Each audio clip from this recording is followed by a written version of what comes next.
all this. Like,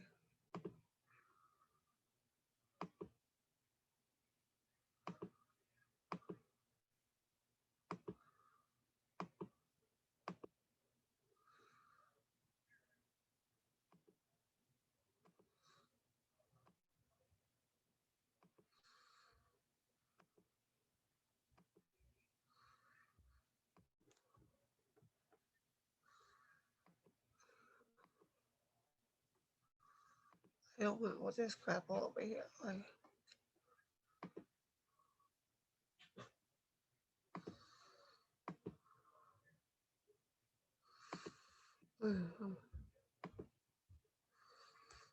what is this? It's like,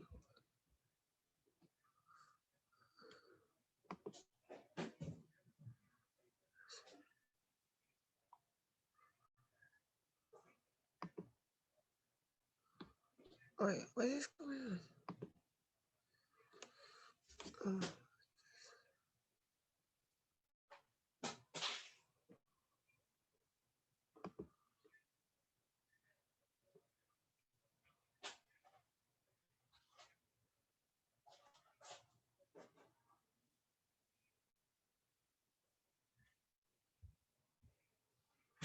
Uh, stuff. I don't want to start.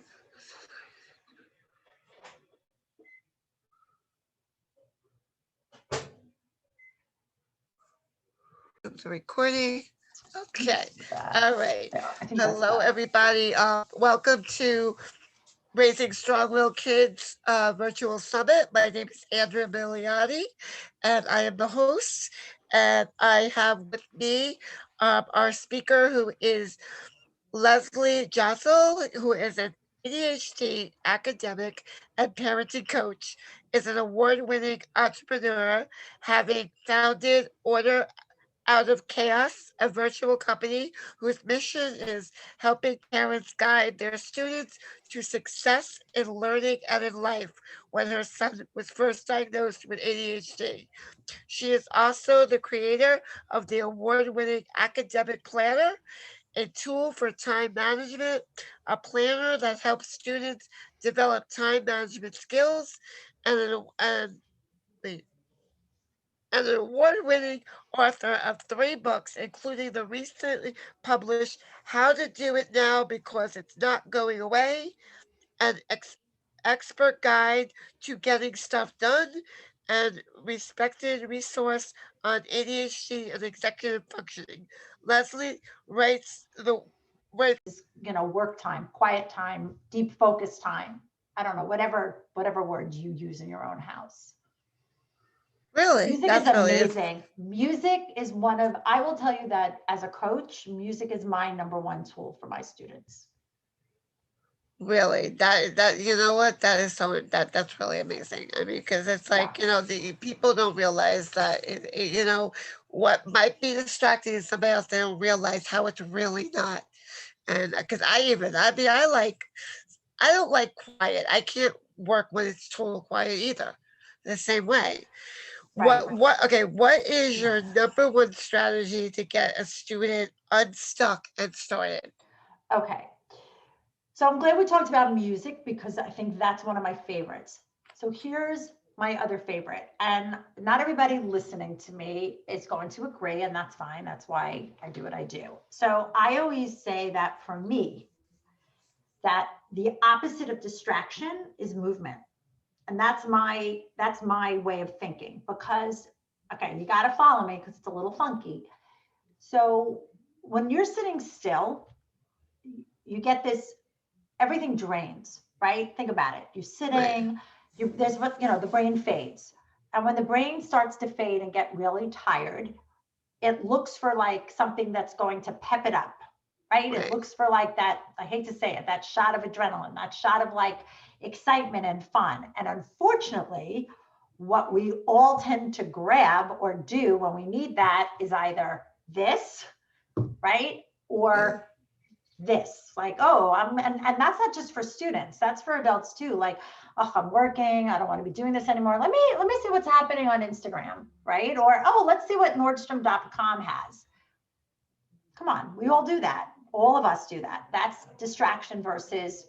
So what I like to tell my students to do to counter out that, not only that distractibility, but also that I'm losing focus, is movement, movement, movement, movement. We know, research tells us that movement helps us lay down learning.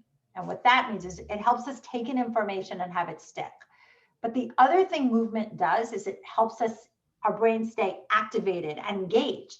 So, the moving, because what happens is it's lightening that cognitive load, right? Think Right. about it. When you're moving around, you feel lighter.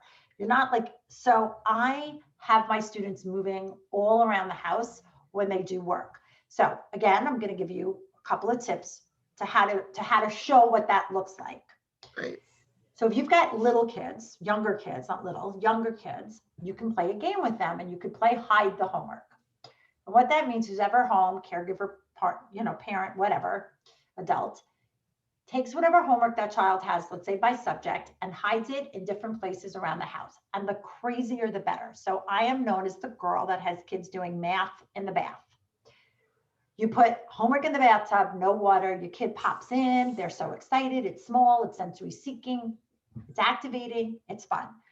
Put science on top of the toilet, put spelling under the kitchen table, put whatever else in the pantry closet. It doesn't matter. But what you're doing though is because they're moving, they're going to be less distracted. And you're also going to lighten that load of, oh, I'm sitting here and I have to get all this done.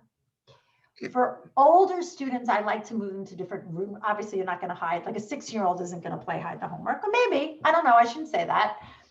You can set them up in different stations around a dining room table, have them move when they do homework, or a lot of what my students are doing now are different rooms of the house. If you can, not everybody lives in a house, I understand that, but they're different rooms signal different subjects. So math is in the kitchen, the bathroom, or maybe math is in the bathroom, science is in the den. You know what I mean? Ah, It really helps to activate and invigorate the brain. interesting. It keeps them like going because they're engaged and they're moving. You know, yeah, that really makes sense. That makes sense a lot. All right. Should I let my student listen to music while they work? A hundred That's what we percent. But I think it's a great question to reiterate, because I think the counter question I get to is, should my kid watch television? And I'm not a TV, like I have if you notice, I don't have a lot of I'm pretty cool, I'm pretty relaxed. I don't think television is the right thing to do. I don't. yes. I'm not a TV watch. I am a Yeah. TV watcher, but not for working. Yeah, I agree Um, with that. but I think that question even can go further with music of, I get, should my kid listen to music that's heavy? With lots of words for rock? It doesn't matter. I have kids listening to Hamilton and hard rock and everything in between. The one thing I failed to say is, the only thing I say you shouldn't really be doing is anything that's new music. Because if your child is listening to a brand new, let's say, an album just dropped or something, Right. you don't want them straining to remember the words. You want it to be old music. You want it to be something that becomes white noise for them. And as much as you know, that's not, something Like they have to not learn. that like loud kind of. Well, it's not about loud. It's about old versus new. If your child is listening to something they know, it Right. becomes white noise after a while. They're not straining to learn it. And then the other thing I would say is, if your child doesn't like music, not to say like music, won't listen to music, but needs sound, there's Right. actually a great app called Brain.fm, that gives Oh, you all different, sounds, and the sounds are proven to help activation and focus. So it's not just oh, listen to the rainforest. The way the sounds are done on that app are research behind them to prove that they actually help to engage the brain. So that's just another great resource. I love that app. It's called Brain FM. awesome. That's really, really great. That's Lots of tips, lots of tips. yes, I like to. Well, like, okay, well, what would you like to add? What would you like to give like the audience to make them like what they could take away from all this?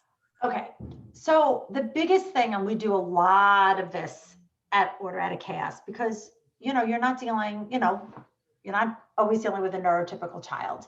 We really feel that or I really feel that the best way to get your child to get activated in homework is you have to remember they're looking for choice and control.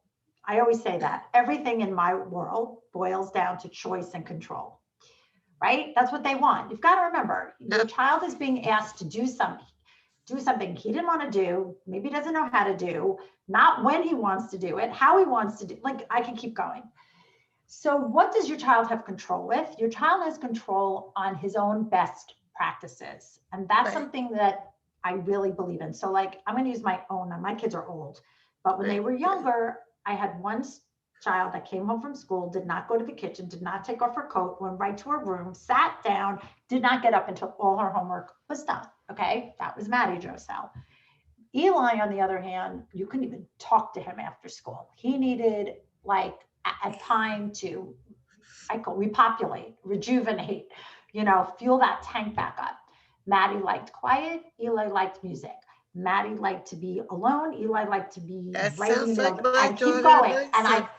Maddie wanted to get things done 2 weeks ahead of time. Eli needed to see it right here to activate. And that's my point. Your child shows up with their own best practices. And we actually have something on our website. It's free and it's called a personal homework profile. And it's 15 questions to help you help your child. Remember, that's our mission. Figure out what those best practices are. And I'm telling you that the more choice and control you give your child, the more buy-in to get their homework done they will do.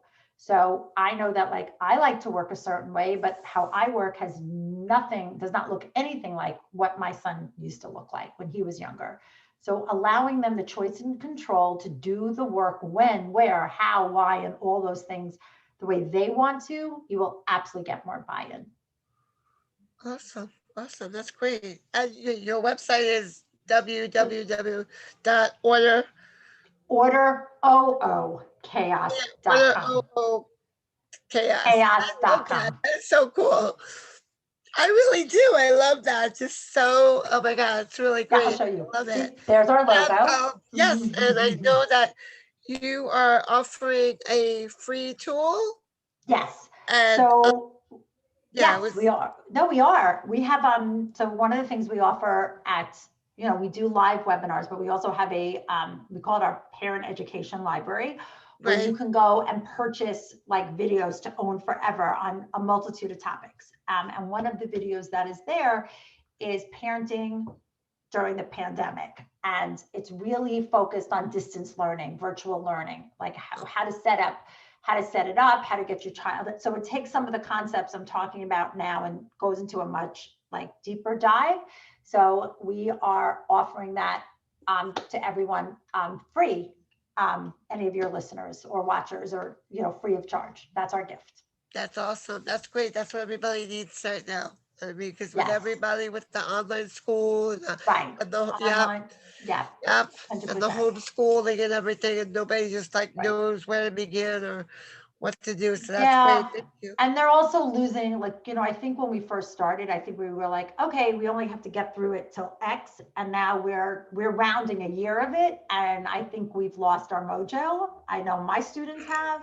So they have. I know I have even. So I think what's also nice about this video is even though it's parenting during a pandemic and a lot based on distance learning and virtual learning, there's evergreen stuff on it, meaning, it doesn't when we all go back, you could still Whatever that apply is. these, right? You will still be able to apply a lot of these tips and tools to your child, like homework after school, homework time, as opposed to full day distance learning time.